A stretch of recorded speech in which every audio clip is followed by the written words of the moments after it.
حرمت رسول پہ جان بھی قربان ہے، حرمت رسول پہ جان بھی قربان ہے۔ السلام علیکم ورحمۃ اللہ وبرکاتہ۔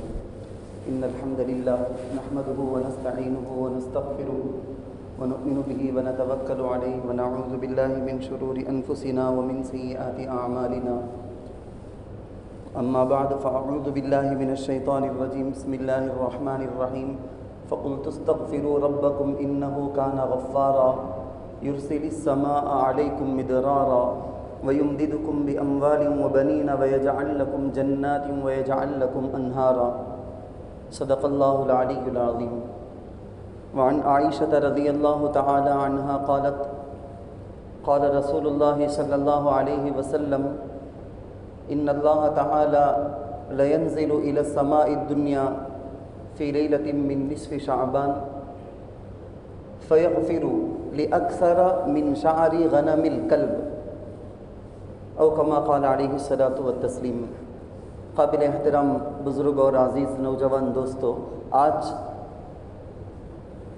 جمعے کے دن ہم جو جمعے کے فریضے کو ادا کرنے کے لیے بیٹھے ہیں، آج اور کل جو ہفتہ ہے، ان دو دنوں کے بیچ میں آنے والی جو رات ہے، اسی رات کے بارے میں گزشتہ جمعے کے اندر آپ نے اس کے بارے میں کئی ساری باتیں سنی کہ اس رات کو قرآن کریم میں، حدیث میں خاص شان والی رات بتایا گیا ہے۔ اسی رات کے بارے میں ہم مسلمانوں کے درمیان مشہور نام جو ہے شب برات، براءت، جیسے کہ قرآن کریم کے اندر آتا ہے کہ ان اللہ بریء من المشرکین ورسولہ، براءت بیزاری، براءت معافی، براءت کا معنی چھٹکارا۔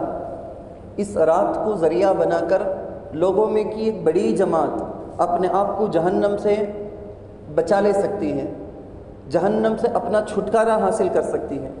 ایسی عظیم رات ہی کے لیے ہمارے درمیان نام ہے لیلۃ المبارکہ، لیلۃ البراءہ، لیلۃ الرحمہ، لیلۃ السک۔ حدیث کے اندر جیسا گزشتہ جمعے کے اندر بھی اس کے بارے میں سنایا تھا آپ کو، اس حدیث کے ذریعے سے جو سمجھ میں آنے والی بات ہے، وہ بزرگوں نے، علماء نے جو لکھا ہے وہ ہے کہ کل 3-4 نعمتیں ایسی ہیں۔ ایک تو انسان چاہتا ہے کہ دنیا میں اور آخرت میں آدمی بخشایا ہو، آخرت کے اندر جب جائے تو کسی گناہ پر اللہ پکڑ کر کے سوال کرنے نہ بیٹھ جائے۔ اگر اللہ حساب کتاب لینے میں آ جائے تو بندہ پھنسے گا، تو ایسا پھنسے گا بچ نہیں سکتا۔ نمبر 2، بندے کو چاہیے ہوتی ہے روزی، رزق، اپنے اور اپنے گھر والوں کے لیے روزی۔ اسی کے لیے ہمارے دن رات کی محنتیں، کوششیں، ہماری پوری صلاحیتوں کا خرچ کرنا، وقت کا لگانا، یہ سارا اسی لیے ہوتا ہے۔ اور ان اللہ کی دی ہوئی نعمت روزی کو پانے کے لیے، اس کو استعمال کرنے کے لیے چاہیے لمبی عمر، زندگی، اور وہ زندگی ایسی ہو جس کے اندر کسی قسم کی بیماری نہ ہو۔ ورنہ زندگی لمبی عمر مل جائے لیکن بندہ بیمار پڑا رہے کہ کچھ کھا نہیں سکتا، کچھ پی نہیں سکتا، صرف دواؤں کو غذا بنا کے زندگی گزارنا پڑے، ایسی بھی نہیں، بلکہ اللہ کی نعمتوں کو حاصل کرنا ہے، اللہ کی نعمتوں کو اپنے میں استعمال کرنا ہے، یوز کرنا ہے۔ تو اب غور کر کے دیکھا جائے تو کل یہ 4 چیزیں ہوتی ہیں، بہت بڑی نعمتیں، ہر انسان کو چاہیے یہی۔ حدیث میں ہے اللہ کے رسول علیہ الصلوۃ والسلام کا ارشاد کہ اللہ اس رات جو بھی ماں کے پیٹ میں جو بچہ علقہ کی شکل میں، خون کے لوتھڑے کی شکل میں، پھر گوشت کے ٹکڑے کی شکل میں، ایسا بنتے جب اس کے پیدا ہونے کا وقت آ جاتا تو اللہ تعالیٰ وہاں پر جو ملک فرشتے کو مقرر کیے ہیں، اس فرشتے کو اللہ کہتے ہیں کہ اس کی روزی کے بارے میں یہ فیصلہ لکھو کہ اتنی روزی اس کے ذمے میں ہوگی، یہ پوری زندگی میں کھائے گا اتنا، اس کی پوری عمر یہ ہوگی۔ لکھ دیا جاتا ہے کہ یہ پیدا ہونے کے بعد کتنے سال جیے گا، اس کی عمر، کتنا کھائے گا، کتنا پیے گا، کہ قطرے کا حساب ہوتا ہے کہ کتنا کھائے گا، کتنا پیے گا۔ لطیفے کے اندر، عرب کی کتابوں کے اندر ایک لطیفے کی ایک کتاب ہے ہمارے پاس کتب خانے میں، اس میں ایک لطیفہ پڑھ رہا تھا اتفاق سے اسی عنوان پر، کہ ایک آدمی جا رہا تھا عرب کے علاقے کے اندر، ایک آدمی جا رہا تھا، کنویں بناتے ایسا کہ سائیڈ میں دیوار 4 طرف جو ہوتی نا وہ بالکل نہیں ہوتی، زمین دوز کنواں جس کو بولتے، چلتے رہیں گے اچانک دیکھے کنواں ہے، گھڑا ہے، بوڑی ہی ہے وہ، ایسا آپ لوگوں نے بھی کئی جگہوں کے اندر دیکھا ہوگا، سائیڈ کی دیوار نہیں ہوتی۔ اور جو وہاں کے لوگ ہوتے وہ تو جان لیتے کہ بھائی یہاں تو کنواں ہے، دیکھ کر جانا چاہیے۔ ایک آدمی جا رہا تھا، اچانک سے اس کو معلوم تھا پہلے سے اسی طرف سے جانے آنے والا، لیکن گر گیا۔ سارے لوگ ادھر ادھر کے باغ والے کھیت والے سب دوڑ کر آئے، دیکھتے ہیں کہ بلبلے تک بھی نکلنا بند، کچھ بھی نہیں، کوئی علامت نہیں، کوئی نشانی نہیں۔ فیصلہ کر لیا کہ چلا گیا ہوگا، مر ہی گیا ہوگا۔ جب 2-3 آدمی اندر کودے، بچا کر اسے نکال کر لے آئے، سائڈ میں ڈالے، پانی نکالے تو دیکھے کہ سانس چل رہی ہے، زندہ ہے۔ اٹھ کر بیٹھ گیا۔ وہاں وہ عرب کا علاقہ نا، تو اونٹنی کا دودھ، ایک پیالہ دودھ لا کے اسے دیا گیا، یہ پی لو، تھوڑا سا سستا لو، گھبراہٹ میں ہو ذرا ریڈی ہو جاؤ۔ تو وہ ایک پیالہ دودھ وہ پی لیا۔ پی لینے کے بعد لوگوں میں بات چلی، کیسا بھی گر گیا، تجھے معلوم نہیں کیا اتنے سال سے آتا جاتا ہے، ادھر کنواں ہے، معلوم نہیں کیا کیسا گر گیا؟ نہیں وہ کیا بھی نہیں، میں ادھر سے آ رہا تھا۔ ایک آدمی کدھر سے الگ تھا؟ سو تو ادھر سے الگ تھا۔ کیسا ادھر سے جا، کیسا رہا کو گر گیا؟ تو کیا بھی نہیں، وہ بتاتا ہوں بول کو چلیا، اٹھ کو چل کر آیا، اور وہاں پر کنویں کے پاس ایک جھاڑ کی ڈالی تھی، میں اس ڈالی کو پکڑ کے ادھر سے ادھر جمپ کرنے کے لیے تھا، ایسا پکڑیا نا، وہ ایسا پھسل گیا بول کے پھسل گیا، پھر گرا۔ اس کے گرتے ہی دوسرے ہی سیکنڈ دوسرا آدمی اس کو بچانے کے لیے کود گیا، فوراً بچا کے نکال کر لے آئے، لیکن جان چلی گئی تھی۔ تو لکھتے ہیں، وہاں لکھنے والے لکھتے ہیں کہ اصل میں اللہ اس کی زندگی بھر کے لیے جو روزی متعین کہتے ہیں نا، کتنا نوالا، کتنا دانہ کھائے گا، کتنا قطرہ پیے گا، وہ ساری روزی میں سے ایک پیالہ باقی رہ گیا تھا۔ اس ایک پیالہ کو حاصل کرنے کے لیے زندگی بچی تھی، اسے ملی تھی۔ تھوڑا سا اللہ جو موقع دیا تھا، اتنا ہمارے تقدیر کے اندر جتنا اللہ لکھا اتنا ہی۔ میں آپ کو اور کچھ ضروری باتیں بھی بتاتا چلوں۔ دیکھیے، تقدیر کے اعتبار سے 2 چیزیں ہوتی ہیں، ایک ہوتا ہے الکتاب، لوح محفوظ کے اندر پوری زندگی کے لیے، آپ کے میری بلکہ اس دنیا کو بنانے کے وقت میں اللہ ایک ساتھ پورا کا پورا ایک ہی ساتھ لکھ دیے لوح محفوظ کے اندر، کتنے پیدا ہوں گے، کس کس کی کیا عمر ہوگی، کتنا کھائیں گے، ساری چیزیں اللہ ڈیٹیل میں لکھ دی۔ اور ایک ہوتا ہے بجٹ کے اعتبار سے، جیسا آپ کو ذرا تفصیل سے اس مضمون کو سمجھا لوں میں، کہنے کی تو بہت ساری باتیں ہیں۔ ہم امت کو یہ چاہتے ہیں کہ ہم لوگ عمل میں آ جائیں، پوری امت عمل کے میدان میں آ جائے، عمل کے میدان میں آ کے اللہ کو اگر راضی کر لیں گے، پھر تو اللہ کی مدد ہمارے ساتھ ضرور شامل ہوگی، کوئی طاقت روک نہیں سکتی۔ عمل سے کوسوں دور جو ہم چلے گئے ہیں، اس کی وجہ سے اللہ کی مدد ہم دیکھ نہیں سکتے ہیں۔ جو مددیں تابعین کو، صحابہ کو، اپنی آنکھوں کے سامنے اللہ کی مدد وہ دیکھتے تھے۔ میں دیکھو اس مضمون کو آپ کو سمجھانے کی کوشش کروں گا، آپ بھی سمجھنے کی کوشش کریں، آپ اپنے گھر والوں کو بھی بتائیں۔ یہ جو ہمارے اعمال ہیں نا، بندوں کے اعمال اللہ کے پاس پیش ہونے کا ایک سسٹم ہوتا ہے، اللہ کے پاس ایک نظام ہے، اسی نظام کے مطابق اللہ کے پاس اعمال جاتے ہیں۔ دن رات ہیں، دن میں ہم عبادتیں کرتے ہیں، نمازیں پڑھتے ہیں، کئی عبادتیں کرتے ہیں، صدقہ خیرات کرتے ہیں، رات میں عبادت کر لیتے ہیں، اللہ موقع دے دیتا، خوش نصیب لوگ وہ بھی عبادت کر لیتے۔ تو اللہ کے نزدیک روزانہ ہمارے اعمال اللہ کے پاس پیش ہوتے ہیں، فجر کے بعد اور عصر کے بعد، ان 2 وقتوں میں دن بھر کا سارے اعمال عصر کے بعد فرشتے لے کر چلے جاتے، اور رات بھر کے سارے اعمال فجر کے بعد فرشتے اعمال نامہ ہمارا اللہ کے پاس لے جاتے، اللہ کے پاس پیشی ہوتی۔ تو اللہ کے سامنے جس طرح کمپنیوں کے اندر، دکانوں کے اندر ہر ایک جگہ ترتیب ہے، کسی جگہ میں 6 سال کو ایک مرتبہ بجٹ، 5 سال کو ایک مرتبہ بجٹ، کسی جگہ میں 2 سال کو ایک مرتبہ، کہیں 3 سال کو ایک مرتبہ، کہیں سالانہ بجٹ کا ہوتا ہے، بعض جگہوں کے اندر تو ماہانہ پورا آنا جانا کا کتنا ہوا، یہ ساری چیزوں کا حساب ہوتا۔ دکانوں میں تو روزانہ کا ہو جاتا، رات اٹھتے ہیں تو پورا کا پورا صبح سے کتنا آیا، کتنا گیا، کیا ہوا، سارا حساب کر کے اٹھتے ہیں۔ ویسا ہمارا روزانہ ہمارے اعمال کے پیش ہونے کا ایک وقت ہے، یہ ہے عصر کے بعد کا، فجر کے بعد کا۔ اسی لیے آپ دیکھ سکتے ہیں ہم کو فجر کی نماز کے بعد تسبیح پڑھنے کے لیے کہا گیا، تسبیحات۔ عصر کی نماز کے بعد ہم کو تسبیحات پڑھنے کے لیے کہا گیا، کیوں؟ اس لیے کہ ہمارے اعمال جب اللہ کے سامنے ابھی پیش ہو رہے ہوں گے نا، تو اس وقت میں اللہ کی ایک عبادت میں مشغول رہوں، تاکہ دن بھر اگر کئی وقتوں میں انسان سے ہو جاتا ہے، میرے اور آپ سے غلطی سے، جان بوجھ کر، انجانے میں کہیں نہ کہیں گناہ، غلطی، نافرمانیاں تو ہو ہی جاتی ہیں۔ اگر پیش ہونے کے وقت میں ایٹ اے ٹائم، اسی وقت میں اگر میں اللہ کی عبادت میں ہوں، تو اس کی برکت سے اللہ ہو سکتا ہے کہ جو گناہ ہے اسے کینسل کر دے، ختم کر دے۔ جو عبادتیں کیا ہوں میں، اس کو اللہ قبول کر لے، قبول کرنے کے لائق نہ بھی ہونا، اللہ قبول کر لے۔ تو ایک خاص وقت ہوتا ہے۔ حضرت صدیق اکبر رضی اللہ عنہ جب حضرت عمر رضی اللہ عنہ کو خلافت کی ذمہ داری دیتے ہیں، تو اس وقت بڑی اہم نصیحتیں کی ہیں، اس میں ایک جملہ یہ بھی ہے۔ حضرت عمر رضی اللہ عنہ کو مخاطب ہو کے حضرت ابوبکر صدیق رضی اللہ عنہ نے کہا تھا، یا عمر ان للہ عملا باللیل لا يقبلہ بالنہار وعملا بالنہار لا يقبلہ باللیل۔ اللہ کے نزدیک دن کے چند اعمال ہوتے ہیں، وہ دن ہی میں کیے جانے والے اعمال ہوتے ہیں، اللہ اس کو رات میں قبول نہیں کرتے۔ چند اعمال ایسے ہوتے ہیں کہ رات ہی میں قبول کیے جاتے ہیں، دن میں نہیں ہوتے وہ۔ تو اللہ کے پاس پیش ہونے کا ایک خاص طریقہ ہے اور ایک ہوتا ہے ہفتے میں 2 مرتبہ، وارم میں 2 مرتبہ، ویکلی 2 مرتبہ ہمارے اعمال اللہ کے پاس پیش ہوتے ہیں۔ آپ کو معلوم ہوگا ایک ہے ہفتے کے وارم کے دنوں میں سے ایک ہے پیر اور ایک ہے جمعرات کا دن۔ جمعرات کے بعد جمعہ، ہفتہ، اتوار، ان 3 دنوں کے اعمال پیر، منگل، بدھ، جمعرات۔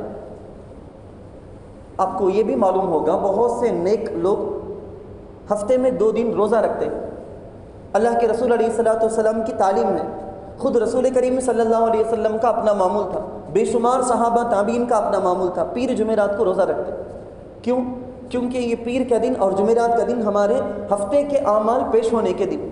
جس وقت میرا عمل اللہ کے نزدیک پیش ہو رہا ہو، اللہ دیکھیں گے کہ یہ کون بندہ ہے، یہ فلاں بندہ جو ابھی میرے لیے روزے میں ہے، چلو معاف۔ رحمت خدا بہانہ میجوئے، اللہ ہمیں معاف کرنے کے لیے بہانہ ڈھونڈتے ہیں، کوئی نہ کوئی بہانہ مل جائے، چھوٹا تنکا بھی مل جائے نا تو اس کو ہم کو معاف کر دیں، اس کے لیے اللہ ڈھونڈتے ہیں، کوئی نہ کوئی موقع ہو بندے کو معاف کر دیں گے۔ ایک ہوتا ہے اللہ کے پاس ہمارے اعمال کی پیشی مہینے میں 1 مرتبہ، اور ایک ہوتا ہے سال میں 1 مرتبہ۔ مضمون بہت لمبا ہو رہا ہے، شارٹ کرتا ہوں میں۔ سال میں 1 مرتبہ، سال میں 1 مرتبہ جو اعمال کی پیشی ہوتی ہے نا، وہ یہی آج کی وہ رات ہے۔ کہتے ہیں کہ یہ شب برات جو رات ہے، لیلۃ النصف من شعبان، شعبان کے نصف کی جو یہ رات ہے، اسی رات ہمارے اعمال اللہ کے پاس پیش ہوتے ہیں۔ قرآن کریم کے اندر ایک مضمون ہے، اللہ کے رسول صلی اللہ علیہ وسلم نے حدیث میں بھی بتایا ہے، دونوں کو شارٹ کر کے میں آپ کو بتاتا ہوں میں، کہ جب بھی ہمارے اعمال اللہ کے پاس پیش کیے جاتے ہیں تو اللہ کے رسول نے فرمایا سب سے پہلے فرشتے وہ مجھے اطلاع کرتے ہیں، میرے علم میں لے آتے ہیں، پھر اللہ کے پاس وہ لے جاتے ہیں۔ جب میرے علم میں آتا ہے کہ یا رسول اللہ آپ کی امت کے یہ اعمال ہیں، یہ عمل نامہ ہے، یہ چہرہ ہے ان کا، یہ عمل ہے ان کا، میرے نبی، ہمارے نبی صلی اللہ علیہ وسلم کے پاس ہمارے اعمال پیش ہوتے ہیں، تو اللہ کے رسول فرماتے ہیں حدیث میں، ان رأیت فیہ خیرا فحمدت اللہ، اگر میری امت نے مجھے خوش کرے جیسا اچھے اعمال اللہ کے لیے، اچھی عبادتیں، اللہ کی فرما برداری طاعت میں گزارا ہے، تو وہ میں دیکھتا ہوں تو خوش ہو کر اللہ کی تعریف کرتا ہوں، یا اللہ ایسی امت دینے کا تیرا شکر ہے۔ وَإِن رَأَيْتُ شَرًّا فَاسْتَغْفَرْتُ اللَّهَ، اگر میں اس کے اندر دیکھتا ہوں کہ میری امت نے اللہ کی نافرمانی کی، سنتوں کی لاپرواہی کی، حکموں کو توڑ رکھا ہے، تو میں اللہ کے پاس معافی مانگتا ہوں ان کے لیے۔ قرآن کریم کی ایک آیت، بڑا دل دہلا دینے والی آیت، کئی تو روتے روتے جان دے دیے ہیں اس آیت۔ وَلَوْ أَنَّهُمْ إِذْ ظَلَمُوا أَنفُسَهُمْ جَاءُوكَ فَاسْتَغْفَرُوا اللَّهَ وَاسْتَغْفَرَ لَهُمُ الرَّسُولُ لَوَجَدُوا اللَّهَ تَوَّابًا رَحِيمًا۔ قرآن میں کہتے ہیں کہ اللہ تعالیٰ نے فرمایا ہے، اے رسول آپ کی بات ٹھکرا کر، آپ کو تکلیف دے کے یہ لوگوں نے بڑا ظلم کیا ہے، ان لوگوں نے۔ وَلَوْ أَنَّهُمْ إِذْ ظَلَمُوا أَنفُسَهُمْ، میں اور آپ بھی اللہ کے رسول کی سنتوں کو ٹھکرا کر، اللہ اور اللہ کے رسول کی باتوں کو ٹھکرا کر بڑا ظلم کیا ہے اپنے اوپر ہم لوگوں نے۔ ہم ہمیشہ اپنی نماز کے اندر انی ظلمت نفسی ظلما کثیرا دعا کرتے ہیں نا، دعائے معصورہ کے اندر درود کے بعد دعا کے اندر کرتے ہیں، ظلمت نفسی ظلما کثیرا، بڑا ظلم کیا ہے ہم نے، لیکن سچے دل سے توبہ کرنے کی ضرورت ہے۔ تو آیت میں کیا بتایا گیا، جاؤک فاستغفر اللہ، اگر وہ آپ کے پاس آئے، اے نبی آپ کے پاس آ کر وہ اگر اللہ سے خود بھی معافی مانگے اور آپ کو بھی سفارش کے لیے کہیں، واستغفر لهم الرسول، رسول بھی ان کے لیے اگر مغفرت کی دعا کر دے، لوجد اللہ توابا رحیما، تو وہ ضرور اللہ کو معاف کرنے والا، رحم کرنے والا پائیں گے۔ اللہ کی رحمت تو بڑی بڑی بے قرار رحمت ہے، اللہ کی رحمت تو بہانے ڈھونڈتی ہے۔ اسی لیے حضرت علی رضی اللہ عنہ فرماتے ہیں، رسول اکرم صلی اللہ علیہ وسلم کے انتقال کے پردہ فرمانے کے بعد 3 دن گزر گئے تھے، بہت دور سے ایک دیہاتی آیا، سیدھے آ کے اللہ کے نبی صلی اللہ علیہ وسلم کے روزے کے سامنے دھڑار گر گیا اور خوب دھاڑے مار مار کے روتا ہے، یا رسول اللہ، یا رسول اللہ، میں آپ کے پاس آ کے آپ میرے لیے مغفرت کی دعا کر کے میں دنیا میں آخرت میں ہمیشہ بخشے بخشایا ہو جاؤں، اس کے لیے میں وہاں سے آیا، لیکن میرے آنے سے پہلے آپ چل بسے۔ وَلَوْ أَنَّهُمْ إِذْ ظَلَمُوا أَنفُسَهُمْ، یا رسول اللہ میرے لیے اللہ کے پاس مغفرت کر دیجئے، میری گناہوں کے معافی کے لیے سفارش کر دیجئے۔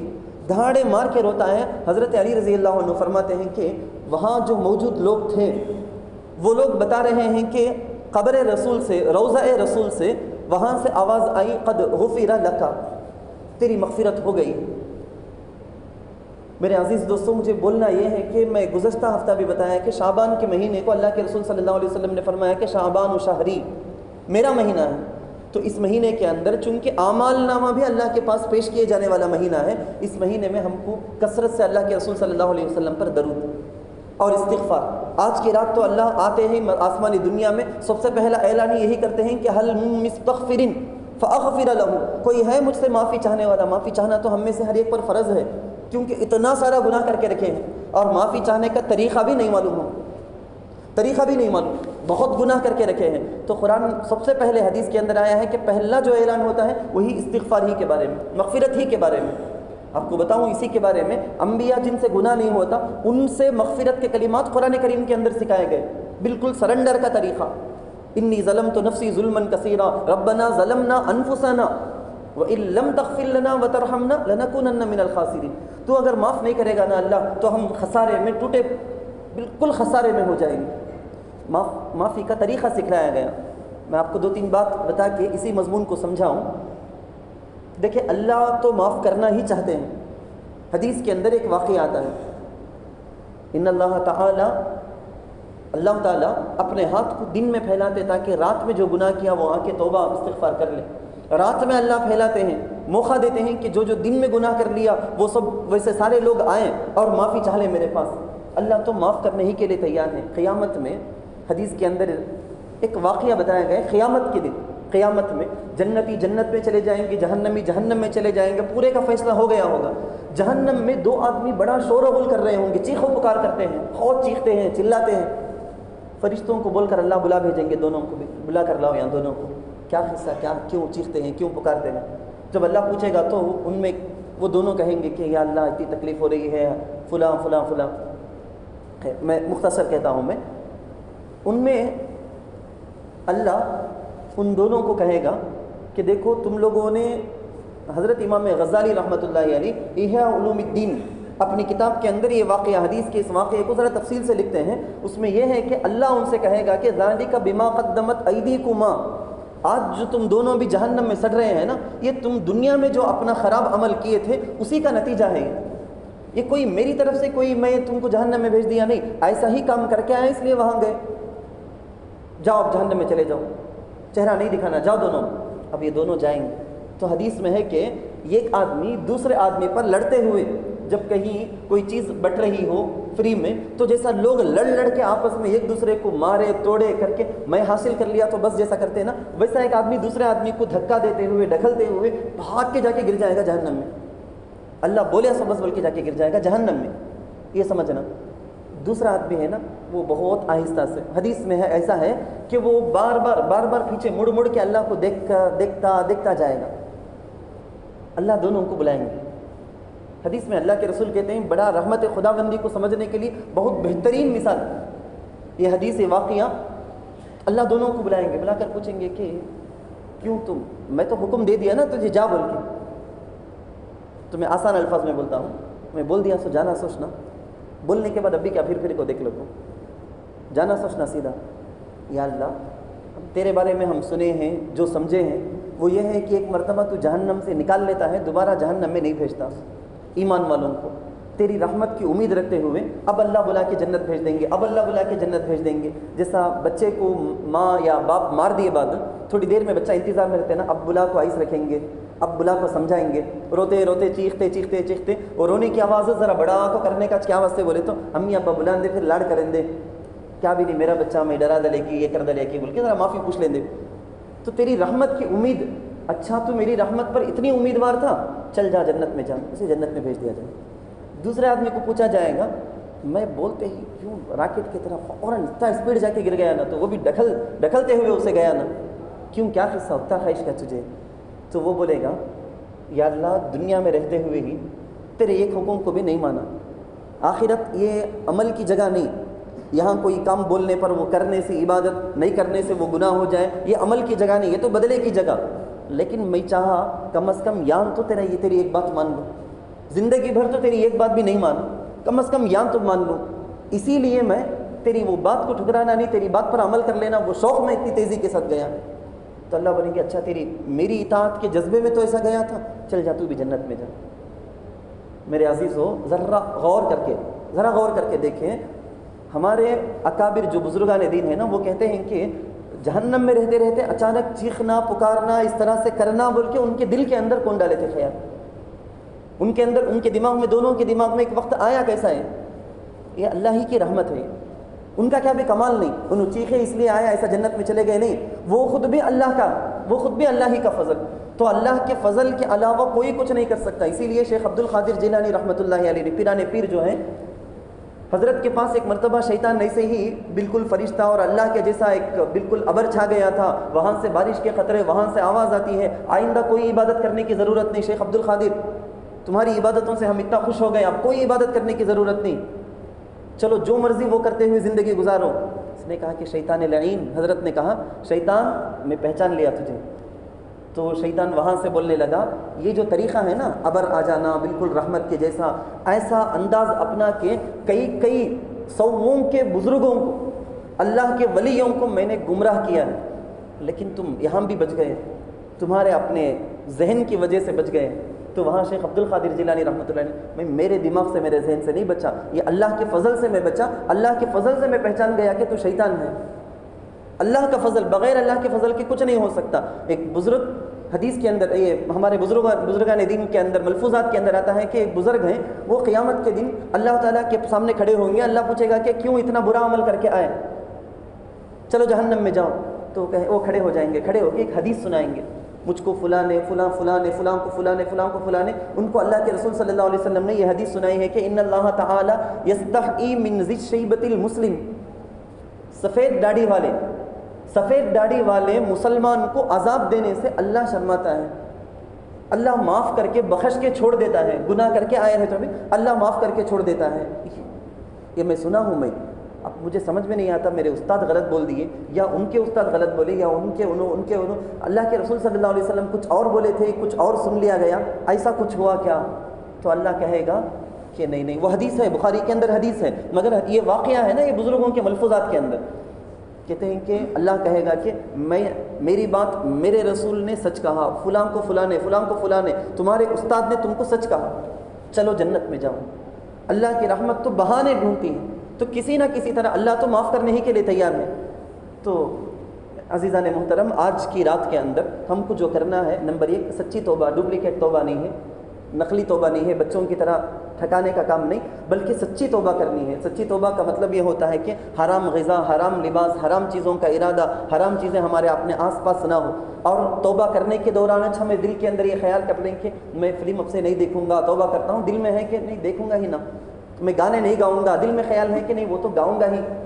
اس گناہ کو ترک کرنے کا اس وقت ارادہ ہو جائے. حرام چیزوں کے ساتھ توبہ قبول نہیں، اور گناہ کو ترک کرنے کے ارادے کے بغیر، چھوڑنے کے ارادے کے بغیر توبہ قبول نہیں. تو خلاصہ اس کا یہ ہے کہ رزق مانگے، صحت مانگے، اللہ تعالیٰ سے لمبی عمر مانگے، اور اس کے اندر بیماری کے بغیر عافیت والی زندگی مانگے. ایمان کے بعد سب سے بہترین چیز جو اللہ کے رسول صلی اللہ علیہ وسلم فرماتے ہیں، اللہ کے پاس جو مانگی گئی وہ عافیت ہے. اللہم انا نسألک العفو والعافیہ، معافی اور عافیت، یہ 2 چیزیں آ جائے دنیا کی ساری خیر سب کے مقدر میں آ جاتی ہے. اللہ تعالیٰ سے دعا ہے کہ ہم سب کو اللہ عفو و عافیت کی دولت سے مالا مال فرمائے. آمین. وآخر دعوانا الحمدللہ رب العالمین.